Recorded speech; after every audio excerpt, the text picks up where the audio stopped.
Now, he's given kind of an overview of war, and here we go. Thus goes battle. A rush, a pause, some creeping, a few isolated shots here and there, some artillery fire, some mortars, some smoke, more creeping, another pause, dead silence, more firing, a great concentration of fire, followed by a concerted rush. Then the whole process starts all over again. The defender, this is good information. The defender will almost always hold out some reserve, even though his front line is being torn to bits. At least he should. He may inflict all the damage on the attacker that he can while giving ground slowly.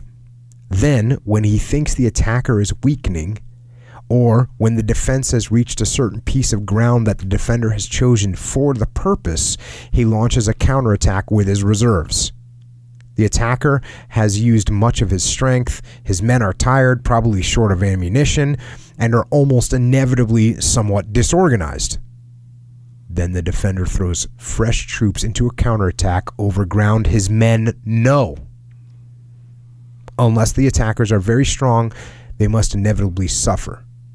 Often then they are defeated and thrown back or destroyed. So, there you go. I mean, this happens in mixed martial arts, it happens in sports, it happens on the battlefield.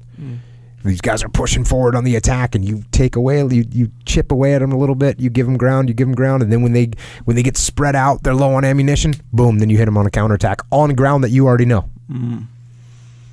Back to the book. Such counterattack tactics have been standard almost as long as there have been organized armies.